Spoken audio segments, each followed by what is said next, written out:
dân đi lại này rừng còn bạn gia đình Campuchia Việt Nam các mọi người nhé.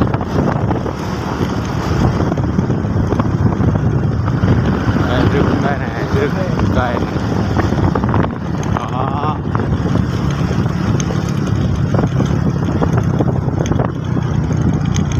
Đi là chưa Campuchia không ạ? Biển chơi cây cối kia to nhá. Mấy người xem cây bách đan người ta trồng ở đây này 3 năm nhá. Đó. Đất đây đất cát nó cây bách đan nó ấp nên nó phát triển rất là nhanh to. Đây, xe chở lúa nhá. Đó, cây bách đan này hai bên luôn, mát lắm.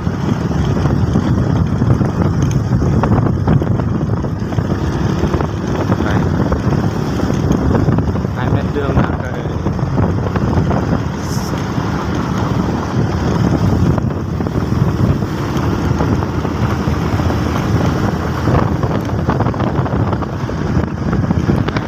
nó không có cây bách đan này. Ai chưa đi đường này thì xem video này nhớ theo dõi, nếu mà thấy ai đường đẹp thì mọi người đến đập dâm mơ chơi ngày Tết nhá.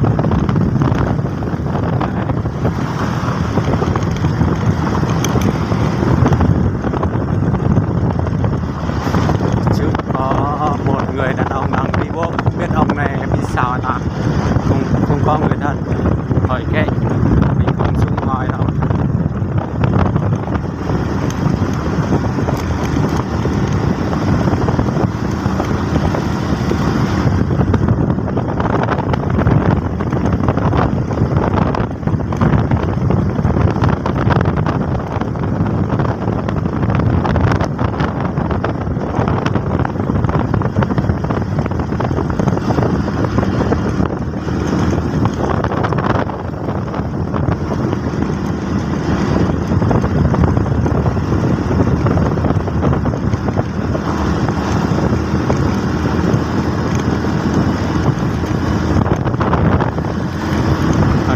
Cày lắm, người ta phá hết rồi, còn cày nữa.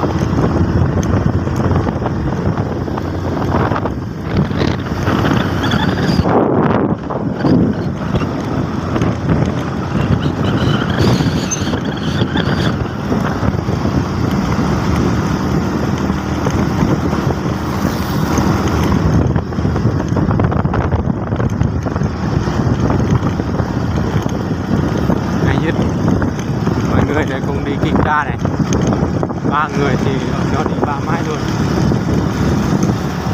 chắc đi ca lắm.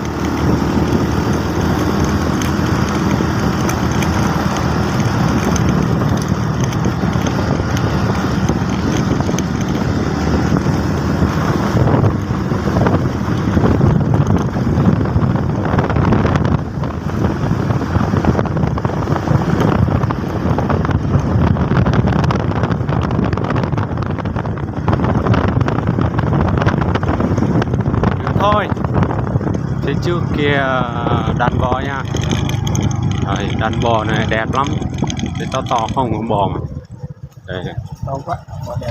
Chăn dê bên kia vậy? Dê này. Đấy. Đi về làng không? Đi xe không? Đây bò lai nè. Đây dòng bò lai á. Đây. Dê là bò tóc.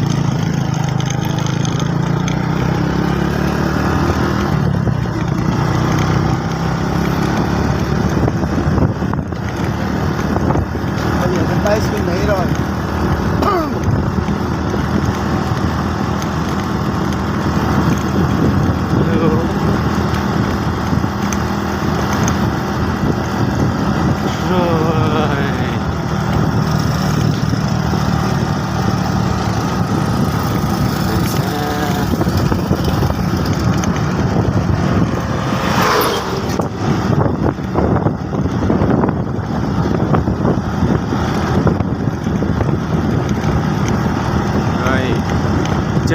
là có suy vị nhá.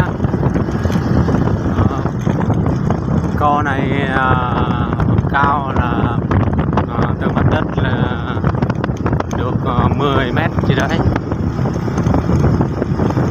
Đó. Và trong cái sân có sân đây. Co đây. Đó. Là đẹp lắm cò này.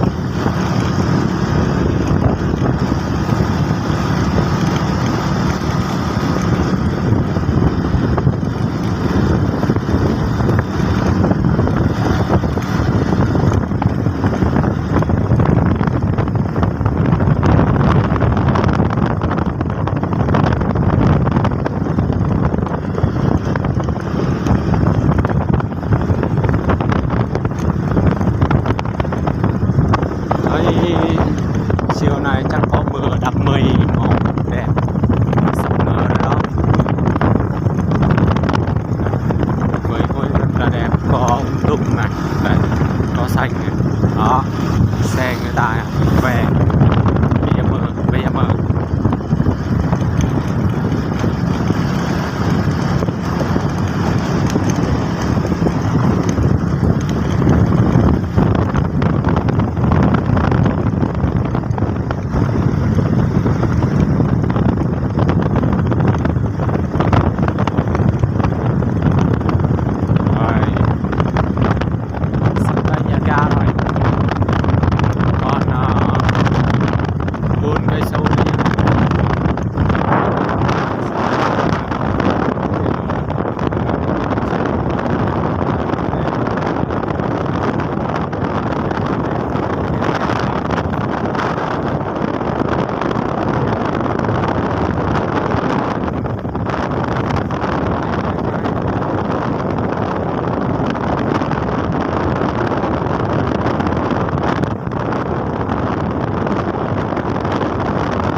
Giờ phép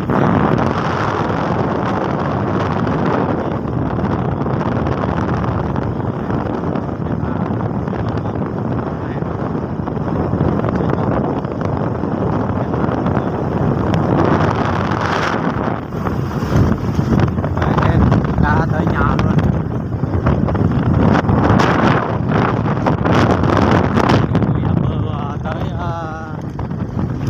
Tới cây bia được 10 phút. Sẽ quay không hết luôn.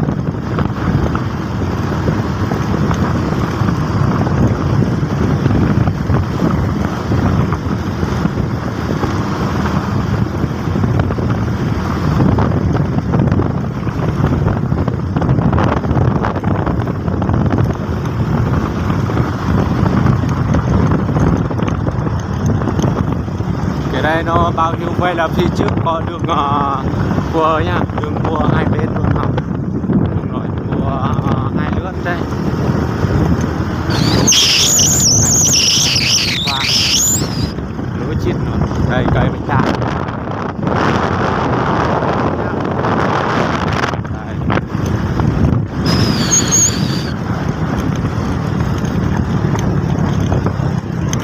Đường cua mà đi từ thôi.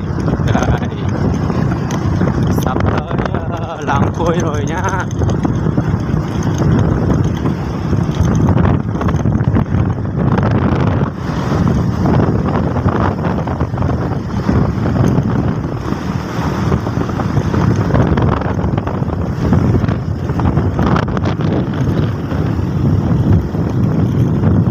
Rồi, đường lên trong đó.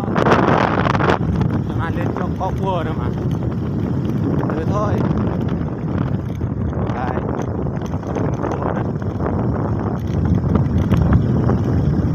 đấy một chú chó màu đen đứng ngoài đường cũng biết là cái này mà cái này nè đó mát lắm.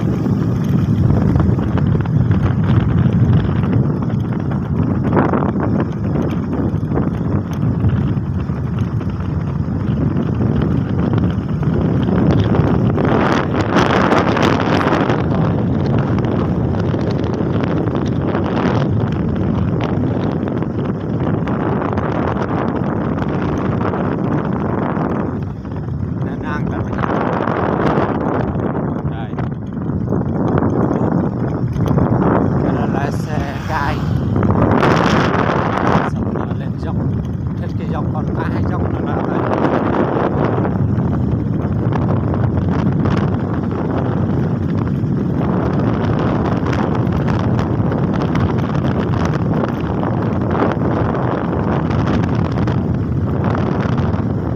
đây đường nhựa đây tắt nữa cà phê con xa vẫn còn cà phê đai rồi đây ôi đẹp quá. Đường nhựa đẹp lắm mọi người.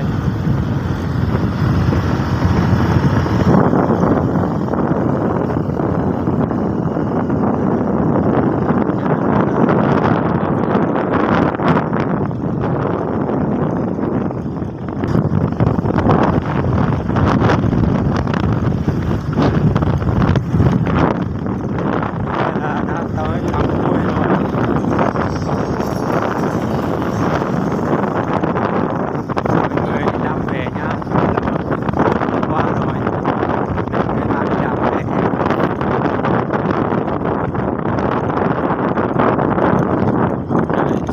Chờ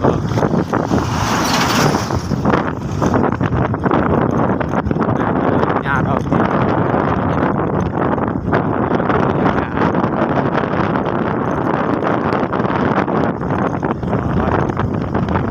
tới rồi.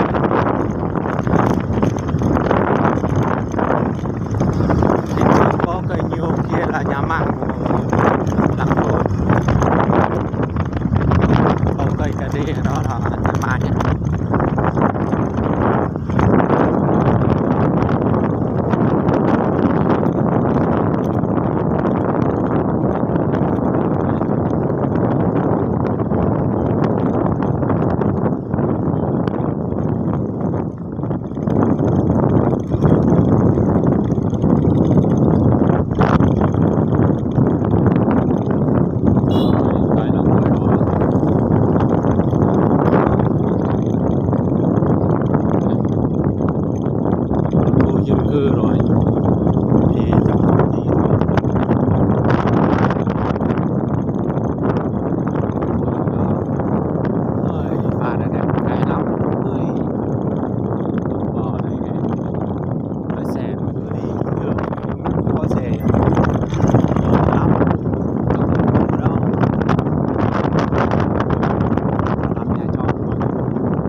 áo 60k là một cái áo nhá.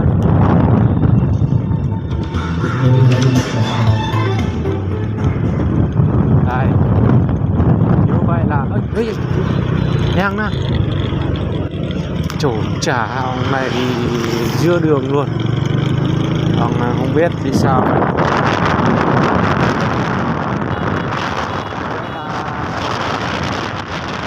Địa phận Lăng Thu nha, xét tiền vào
bên nhà mình làng nghề nhá.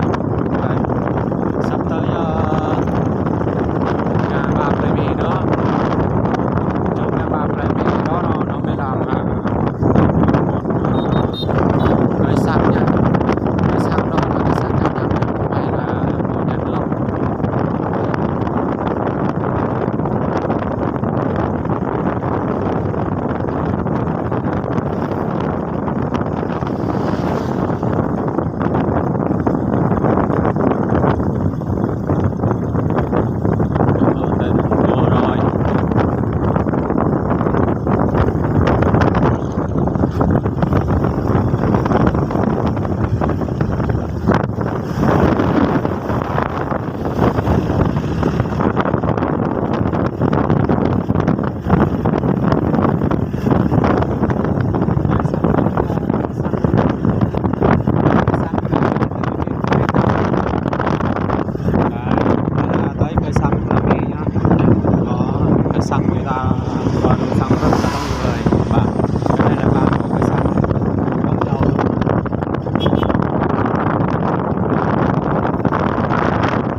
người xem phía trước đó.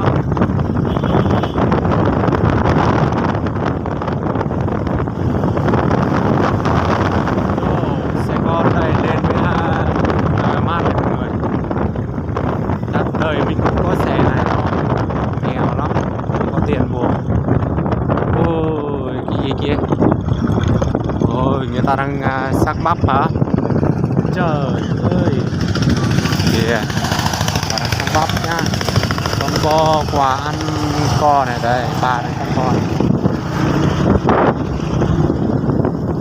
tiếp nữa.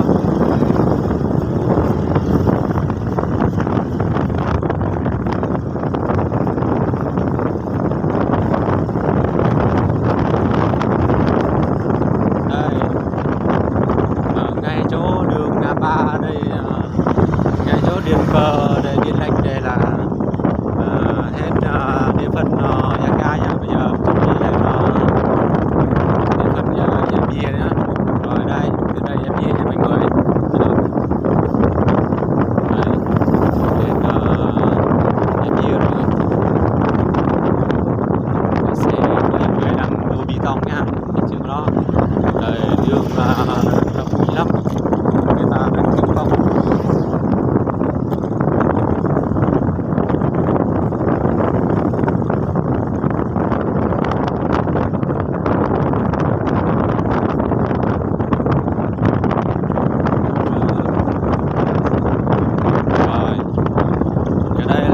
Xe chôn bê tông nha, không chôn bằng tải nữa, chôn bằng xe đây, nó độ như vậy nhá. Bữa này nó làm bằng mai không đẹp nữa, nhanh nhá. Rồi.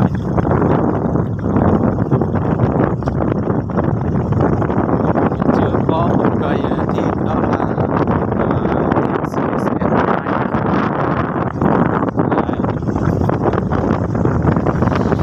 trước đây nó có cái bang kia là nó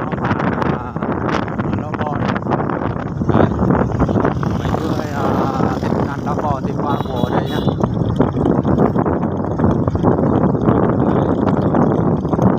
Rồi con gà mấy ông đi trước kia tung nó chết rồi, hỏi mình không đây đâu. Đây là nhà của anh Táo, bán tất cả các loại đồ sửa xe luôn.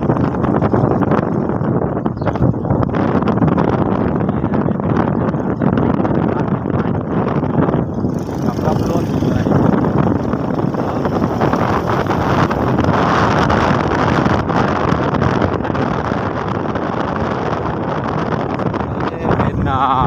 Làm bia rồi nha.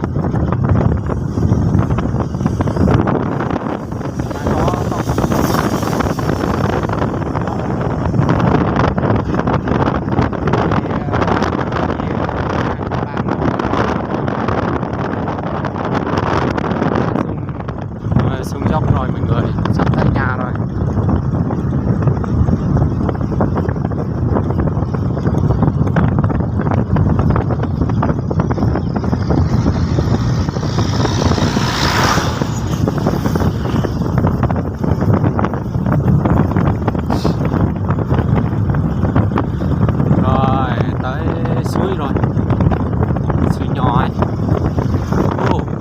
Xe chờ cái gì mà chung hết luôn, chắc là đua gì đấy không biết.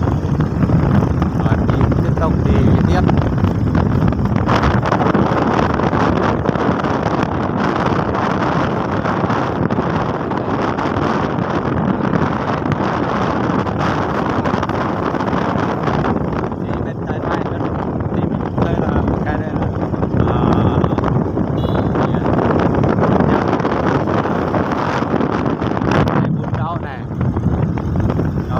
Bang kia là trao vít, tiền canh vít gói đó này đó mọi người. Đây đi tiếp đây, phía trước có một bông hoa màu vàng kia là xây dựng anh Tuyết nha, đó vật liệu xây dựng của anh Tuyết nè. Rồi đến đây rồi sắp tới nhà rồi.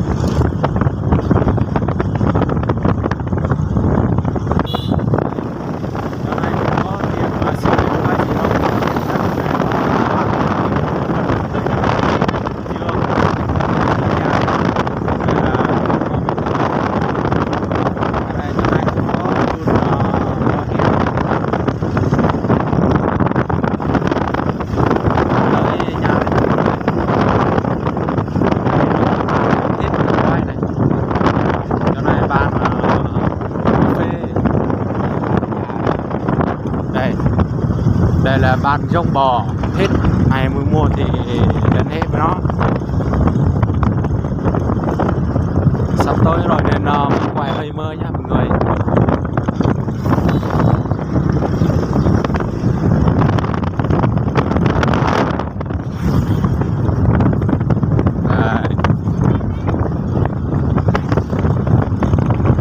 Cái đây là cô buôn bánh mì này. Ui, phía trước đó là tiếp hàng cơm gà xôi mỡ, cơm đĩa, cơm thận rồi ok. Đây thơm nhà mới. Đây là cây xăng 59 của nhà nước nha mình ơi. Rồi tới nhà rồi, bên đây là nhà này, tới làng rồi nha. Rồi có cá thật là buồn chứ. Vậy là tới nhà rồi. Đây là nhà của anh, của ông đây này. Nhà nó giống như nhà người Kinh luôn, cái gì cũng có. Đây, như vậy là tới nhà là 35 phút nhá. Ôi anh em đây là man cá trong trong hộp đây nha.